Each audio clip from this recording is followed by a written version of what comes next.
오늘 말씀을 사용해서 각자 우리에게 은혜를 허락하여 주실 것을 믿으며 말씀을 전하도록 하겠습니다.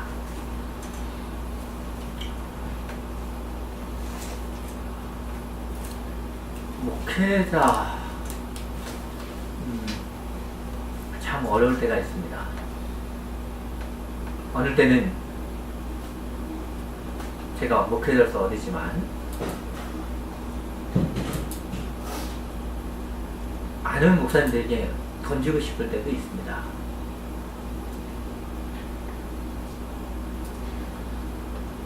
네, 글들을 써서 이제 목회자 분들에게 보낼 때가 있습니다. 저보다 이제 어르신 분도 있고 낮으신 분도 있습니다. 근데 어느 분이 이런 쪽지를 보내오셨어요. 지금 목사님들은 그런 데 관심 없어요. 어디에 관심이 있는지 아십니까?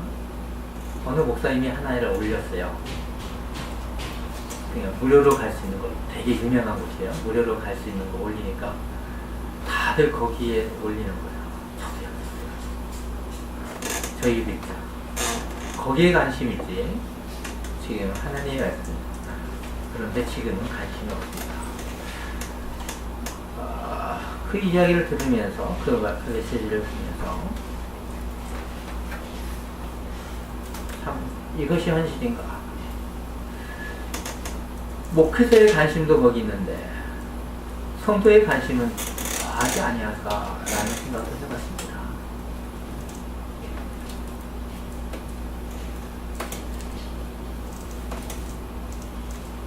그 생각을 하면서 계속 일주일 동안 고민됐던 것이 일치와 화합, 그것에 고민을 많이 했어요.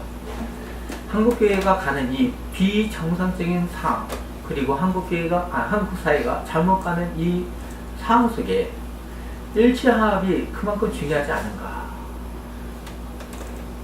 예수님께서도 일치화합을 위해서 제자들을 주님의 가운데 가기를 원했습니다. 그렇지만 그들이 오히려 배반의 길을 갔지요. 그렇지만 예수 그리스도께서는 자기의 삶을 모든 생명을 주므로 말미암아 결국에는 일치화합을 갖습니다. 지금 우리에게 있어서는 이런 진정한 사랑, 그것이 필요하지 않을까 싶습니다. 그것을 우리가 잘 구해낼 때 곁길로 갔던 분들과 다른 길을 갔던 그런 분들이 바로 오지 않을까. 오늘 한국 속에서도 너 잘못이야, 너 잘못이야 라고 얘기합니다. 그럴 때일수록 우리는 신앙생활을 바로 하는 것이 더 중요하다고 생각이 듭니다. 그 일치와 화합 속에서는 가장 중요한 것이 있습니다. 진정 예수 그리스도를 믿는다면 예수 그리스도 안에서 하나가 되었습니다.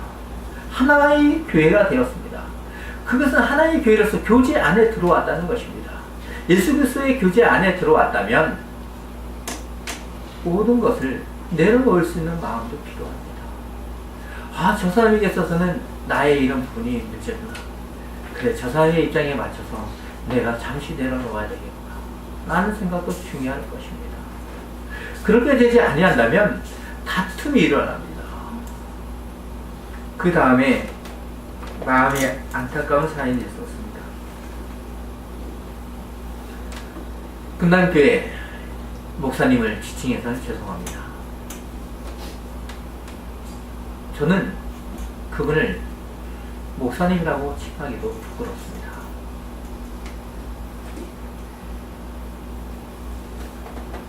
어느 권사님이 장로가 되지 않으면 무슨 일이 생긴다고 합니다. 그리고 11조를 내지 아니하면 저주를 받는다고 얘기합니다. 그야말로 페이스북에서 뜨겁게 논쟁이 되었습니다. 그것을 바라보면서 결국에는 그분도 배반을 하고 그렇게 됩니다. 그리고 교회의 재정이 투명하지 않는 분지까지 여러 가지 문제점이 있었습니다. 근데 성도들은 그 말씀의 의미를 잘 모릅니다. 그 말씀을 듣고도 진정 중세시대처럼 성경이 없어서 모르는 것이 아니라 성경책이 있어도 모르는 그 현실이 안타까울 뿐입니다. 오늘날 시대에 유튜브를 봐도 인터넷에 뒤져봐도 좋은 글들이 너무나 많이 있습니다. 학자들이 무엇을 얘기하는지 잘 나와 있는데도 모른다는 것입니다. 참 안타깝죠. 그 안타까운 현실 속에서 우리는 일제화합을 해야 될 것입니다. 그러면서 오늘 빌립보서 4장 10절에서 14절에서 이야기하는 것이 사도 바울이 자족에 대해서 얘기합니다. 자족 가운데, 비천한 가운데 하나님께서는 사도 바울을 채우시고 있다는 것입니다.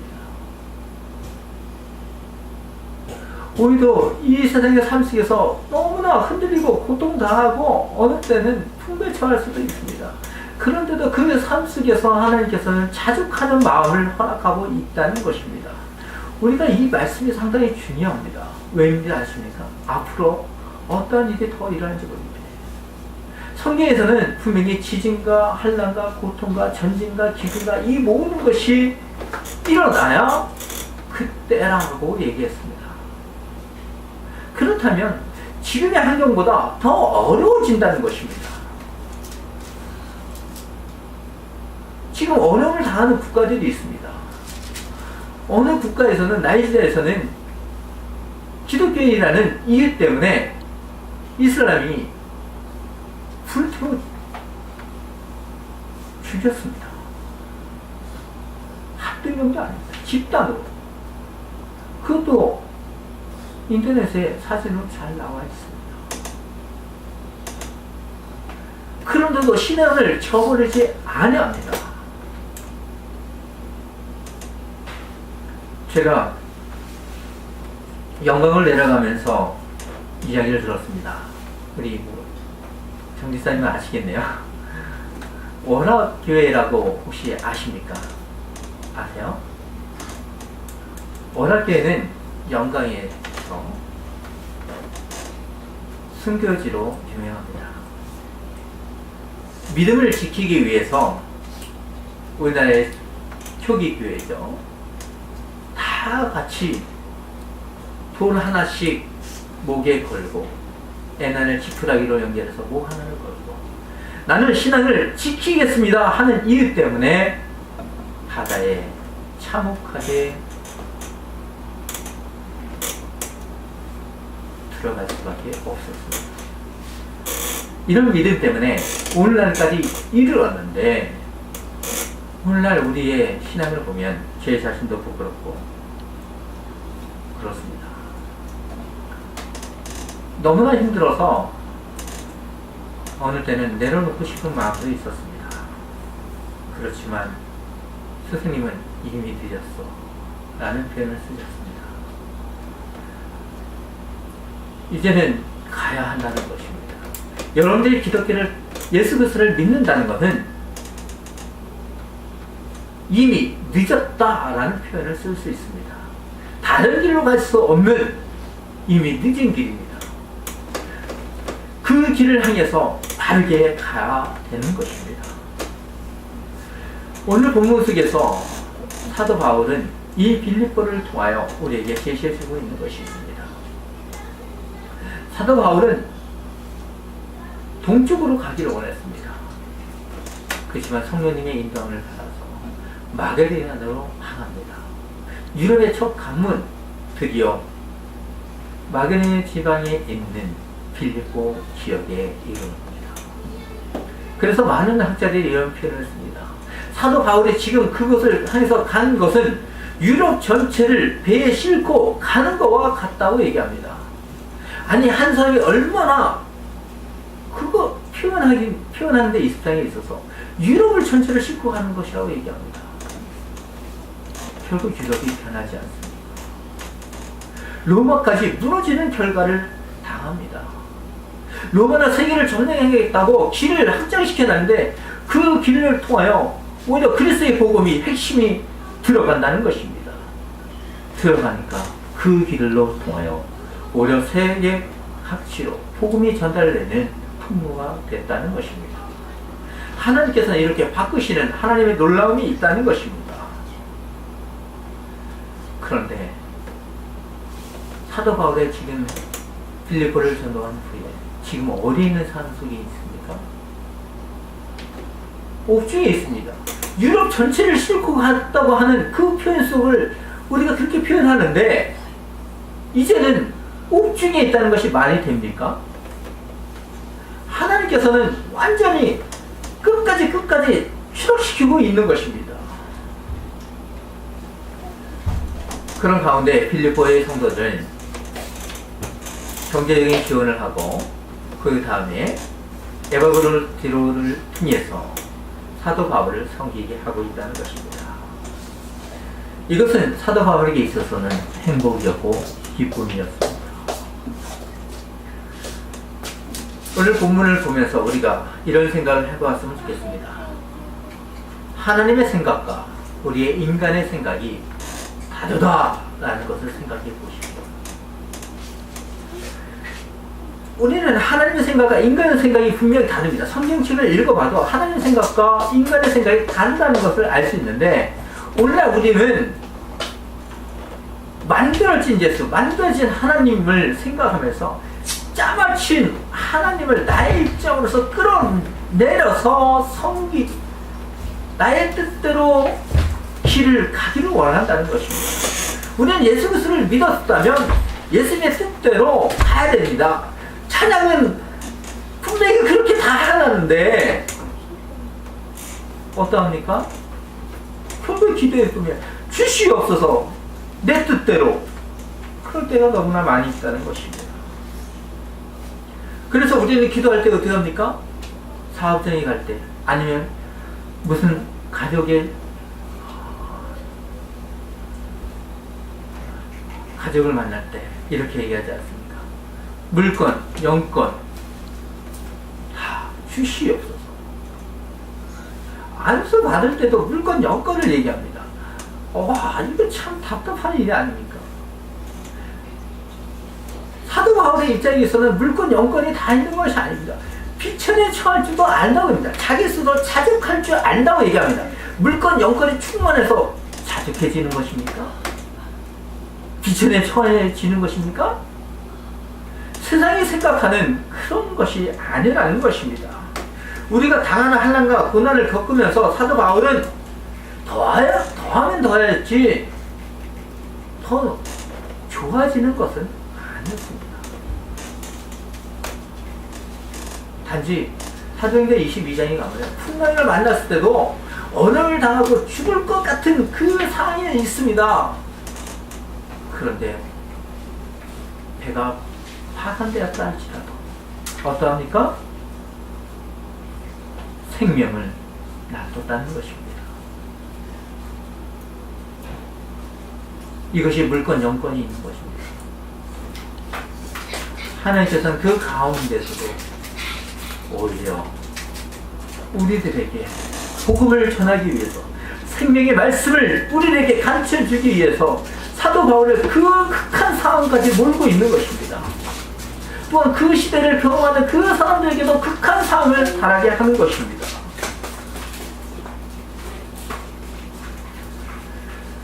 사도 바울은 복음을 하나님을 알기 때문에 언제나 하나님을 섬길 때 그런데 놀라운 것은 빌립보 성도를 통해서 지원을 받고 있다는 것입니다. 어떨 때는 자신이 직접 일하면서 복음을 전할 때도 있었습니다.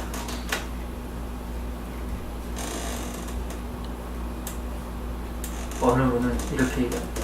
죽도록 기도해봐. 그러면 성장해. 죽도록 기도해봐. 일도 하지 않고 죽도록 일해봐. 그러면 하나님께서 도와주실 거야. 성경에 그런 말씀이 없습니다. 신학생들에게 와서 공부하기보다는 오히려 그렇게 안 하는 사람도 있었습니다. 참 어이없는 현실 속에 우리가 살고 있습니다.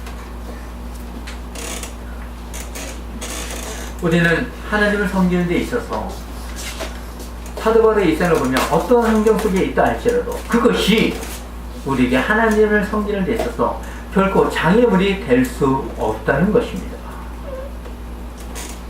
우리가 한번 10절을 다 같이 읽도록 하겠습니다. 10절 같이 읽도록 하겠습니다. 시작. 내가 주 안에서 크게 기뻐함은 너희가 나를 생각하던 것이 이제 다시 싸게 나느니 너희가 또한 이를 위하여 생각은 하였으나 기회가 없었느니라. 자, 여기서 크게 기뻐함은 우리가 여기서 보면 이렇게 생각할 수 있습니다. 현재 진행형으로 생각할 수 있는데 지금 원문에서는 부정과거형으로 쓰고 있습니다. 왜 그럴까요? 현재 진행형으로도 이야기할 수 있지만 부정과거형으로 더 얘기하는데 이 글을 쓰고 있는 시점이 벌써 지났다는 거죠. 그 선물을 받은 것이, 지원을 받은 것이 지난 상황 속에서 글을 쓰기 때문입니다. 그러면서 내가 크게 기뻐하는 것은 너희가 준 선물을 통하여 내가 기뻐한다 라는 것입니다. 그 기쁨을 통하여 사도 바울은 어디로 가고 있습니까? 싹이 트고 있다 라는 표현을 쓰고 있습니다.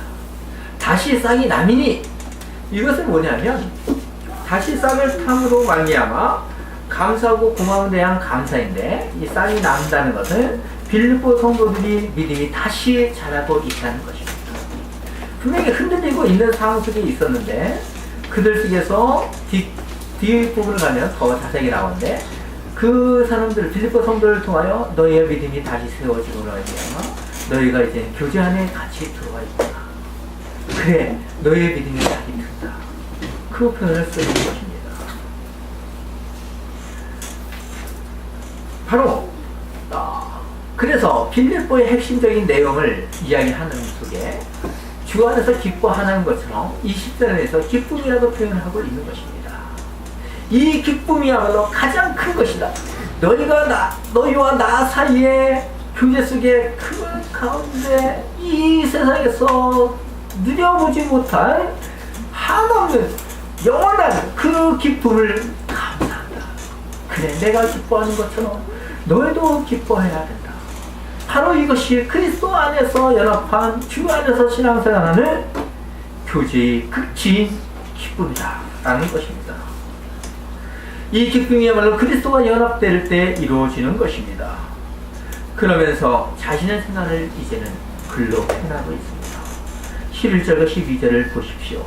내가 궁핍함으로 말하는 것이 아니라 어떠한 형편이든지 나는 자족하기를 배웠노니 나는 빛에 처할 줄도 알고 풍부에 처할 줄도 알아.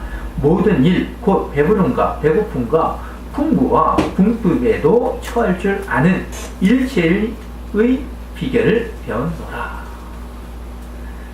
아니 한없는 기쁨을 얘기했는데 이제는 사도 바울의 자신의 입장을 기록하고 있습니다. 이런 글을 쓰면서 자신의 궁핍함과 배고픔 그 궁핍에 처할 줄도 알고 있다고 얘기합니다. 오히려 그런 환경 속에 처하기보다는 그 환경 속에서 나는 무엇을 알았다는 것입니까? 자족이라고 얘기합니다. 그 당시에 학파에서는 인간의 노력에 의해서 풍부함에 처했을 때, 누렸을 때에 나는 자족한다. 나는 이것으로 생활할 수 있다. 이것이 덕목이었어요. 이것이 바로 세상 사람들이 생각하는 이것이 자족하는 방법입니다. 내가 이만큼 많이 벌어야 내가 풍부하고 모든 것을 극복할 수 있다라는 생각과 어쩌면 같을 수 있습니다.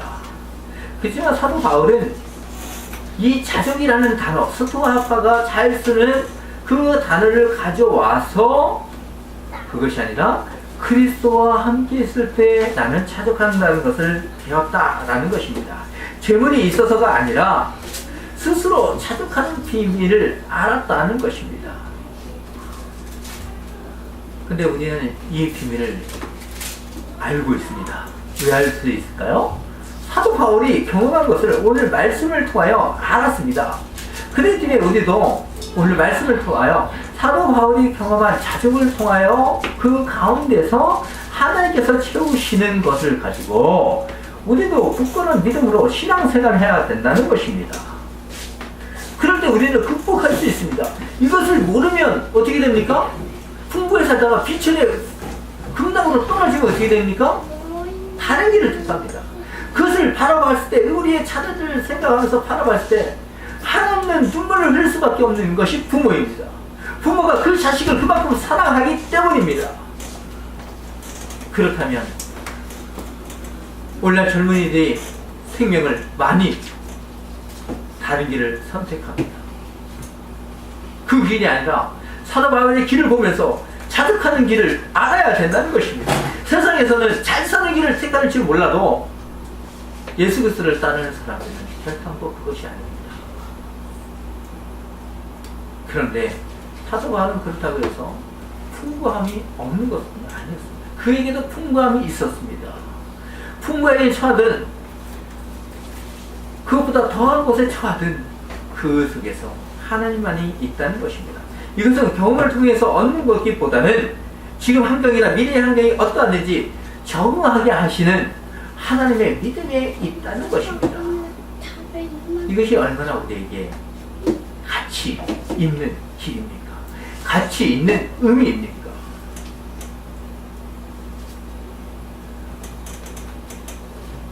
그러면서 12절을 한번 다시 한번 읽겠습니다. 이것은 부연 11절에 대한 부연 설명이 되옵니다. 나는 비천에 처할 줄도 알고 풍부에 처할 줄도 알아. 모든 일, 곧 배부름과 배고픔과 풍부와 궁핍에도 처할 줄 아는 일체의 비결을 배웠노라 라고 얘기합니다. 외부 환경의 변화로 말미암아 가난과 궁핍이 와서 비천에 처하는 것입니다. 가난에 처할 때도 불편해도 견디는 것이고 풍부에 있어도 그것을 즐겁게 생활하는 것입니다. 사도 바울이 가난이 온다 할지라도 무엇이 있다는 것입니까? 긍정적이라는 것입니다. 제가 군대 생활하면서 느꼈던 것이 있습니다. 곰탱이라는 신병훈련소에 같이 냉만 생활하는 사람이 있습니다. 훈련이 어렵습니다. 그러면 우리를 즐겁게 해줍니다.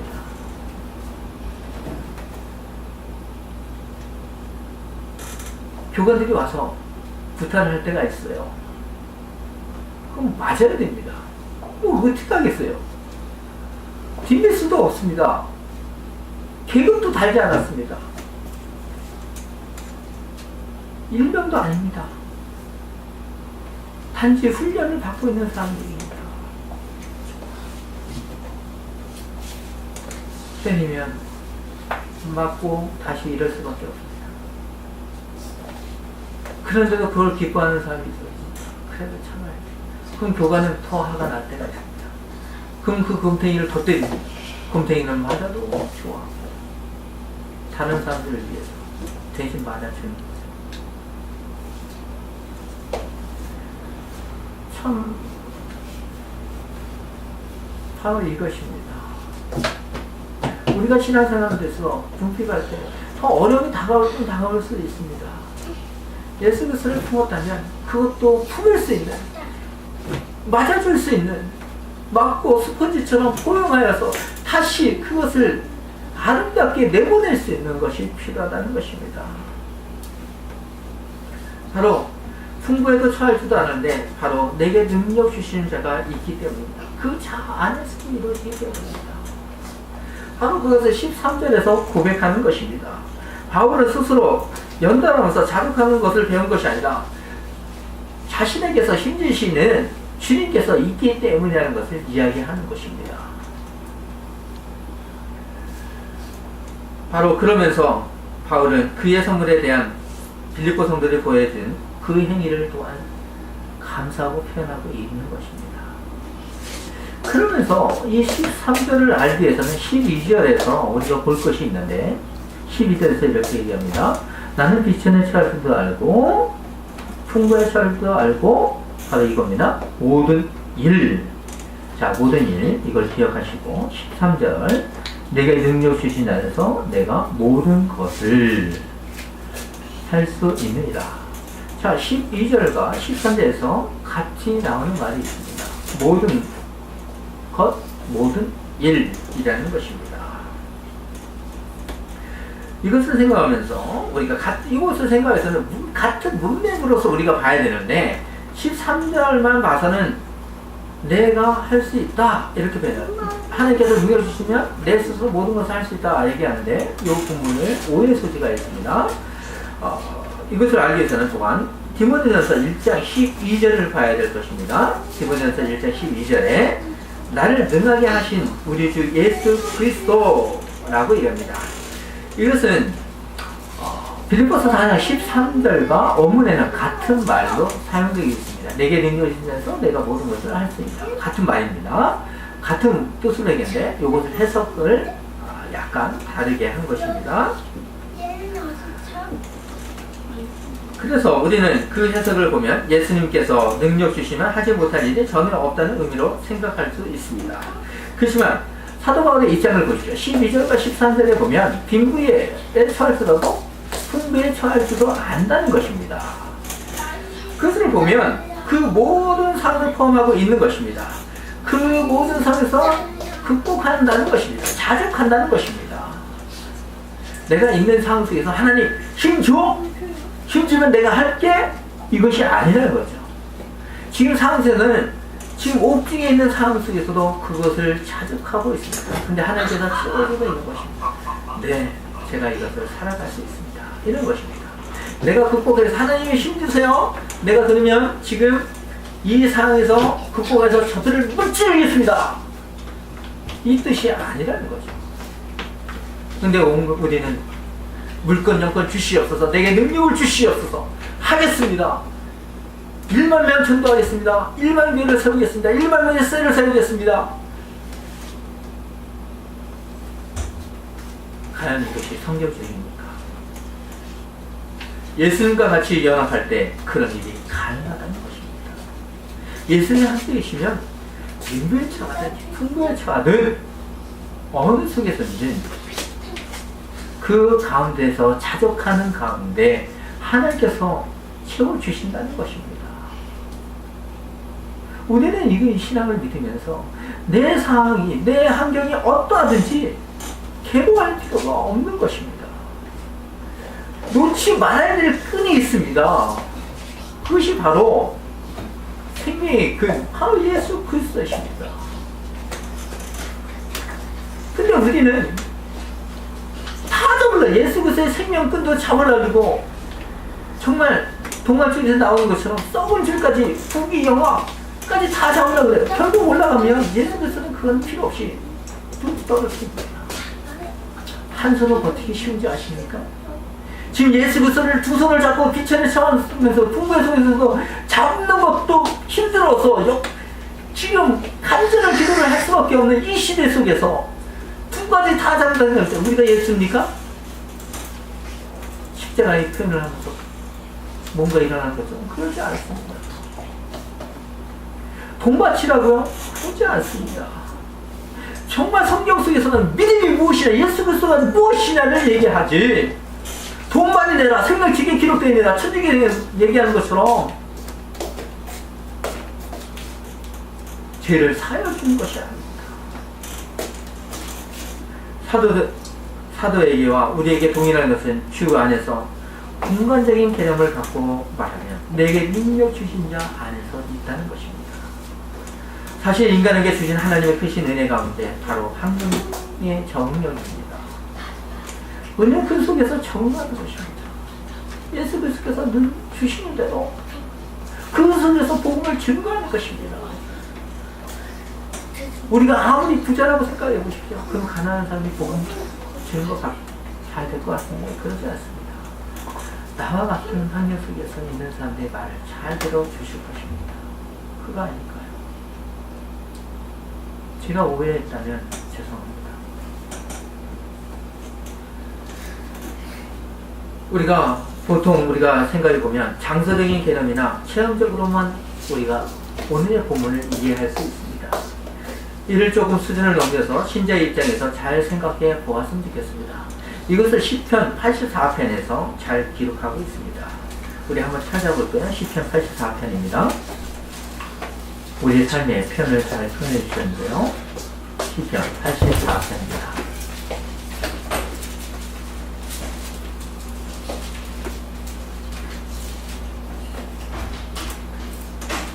이 말씀을 통해서 우리에게 또한 필요한 은혜를 주시기를 원합니다. 시편 84편 하나님의 말씀을 들으십시오.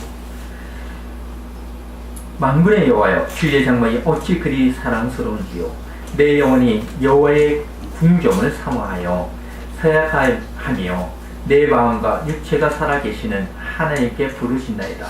나의 왕, 나의 하나님, 만군의 여호와여, 주의 제단에서 참새도 제 집을 얻고 제비도 새끼 둘 보금자리를 얻었나이다. 주의 집에 사는 자들은 복이 있나니 그들이 항상 주를 찬송하리이다. 셀라. 주께 힘을 얻고 그 마음에 시온의 대로가 있는 자는 복이 있나이다. 그들이 눈물 골짜기로 지나갈 때에 그곳에 많은 샘이 있을 것이며 이른 비가 복을 채워주나이다. 그들은 힘을 얻고 더 얻어 나아가 시온에서 하나님 앞에 각기 나타나리이다. 만군의 하나님 여호와여, 내 기도를 들으소서. 야곱의 하나님이여, 귀를 기울이소서. 셀라. 우리 방패이신 하나님이여, 주께서 기름 부으신 자의 얼굴을 살펴보옵소서. 주의 궁정에서 한 날이 다른 곳에서는 천날보다 나은즉 악인의 장막에 사는 것보다 내 하나님의 성전 문지기로 있는 것이 좋사오니 여호와 하나님은 해요 방패이시라. 여호와께서 은혜와 영화를 주시며 정직하게 행하는 자에게 좋은 것을 아끼지 아니하실 것임이니라. 만군의 여호와여, 주께 의지하는 자는 복이 있나이다. 아멘. 이 말씀처럼 주 안에서 삶을 인간적인 어떤 찬란한 것과 비교할 수 없는 고백을 담고 있습니다. 시편에 있는 이 고백이 바로 우리의 삶 속의 고백이 되어야 되는 것입니다. 빌보 4장 13절에서 의미하는 그 고백처럼 되어야 되는 것입니다. 이것이야말로 우리가 생각하는 행복입니다. 그렇기 때문에 자신이 주 안에서 있는지 아닌지를 우리가 늘 생각해야 될 것입니다. 그렇기 때문에 우리의 삶 속에서 언제나 늘 예배할 수밖에 없는 것입니다. 그 안에서 하나님 나라의 삶을 증명하는 것입니다. 이것이 사도 바울에서 자족을 채우시는 하나님이라는 것입니다. 채우시는 하나님께서 하나님 나라를 더욱더 채워주시고 복음을 흘러 넘치게 하는 것입니다. 이것이 생수의 요한복음 8장에서 생수의 강이 넘치는 것입니다. 성령님이 넘치는 것입니다. 이것이 이미 임한 천국 아닐까요? 이미 임한 하나님 나라 아닙니까? 근데 자꾸 우리는 죽어서 간다라고 오해를 합니다. 이 문제를 넘기겠습니다. 우리가 배웠기 때문에 넘기겠습니다. 이제 사도 바울은 14절에서 이렇게 얘기합니다. 그러나 너희가 내 괴로움에 함께 참여하였으니 잘했구나. 바로 이것이 신자의 삶입니다. 이것이 성도니까 제가 부름받고 허락받은 삶인 것입니다. 바로 빌립보 성도가 싹이 났습니다. 그것을 기뻐하고 있습니다. 물질적인 혜택을 빌립보 성도를 통해서 받은 것만의 기쁨이 아니라 그들이 다시 온전해서 싹이 나고 자라고 있다는 것에 감사할 뿐입니다. 우리는 세상을 통해서 잡초와 같은 인생일지도 모릅니다. 세상에 우리를 눈물고 찔물고 칼로 벨 때도 있습니다. 그렇지만 그 생명력은 다시 피어나는 것처럼 우리 하나님 나라의 힘의권을 가진 주의 백성들은 그 복음을 통하여 짓밟은다 할지라도 다른 사람이 짓밟는다 복음을 통하여 자라나는 새 생명, 그러면서 빛에 산다 할지라도 그 가운데 하나님 나라를 우리 삶 속에서 드러내는 것입니다. 그것이야말로 빌립보 4장에서 기뻐하는 것을 얘기하는 것입니다. 빌립보 4장에서 주 안에서 기뻐하는 그 말씀을 하나님께서 우리를 바라보면서 영광스러운 삶을 통하여 하나님의 나라를 이루어가는 주의 백성 되기를 주님의 이름으로 축원드립니다.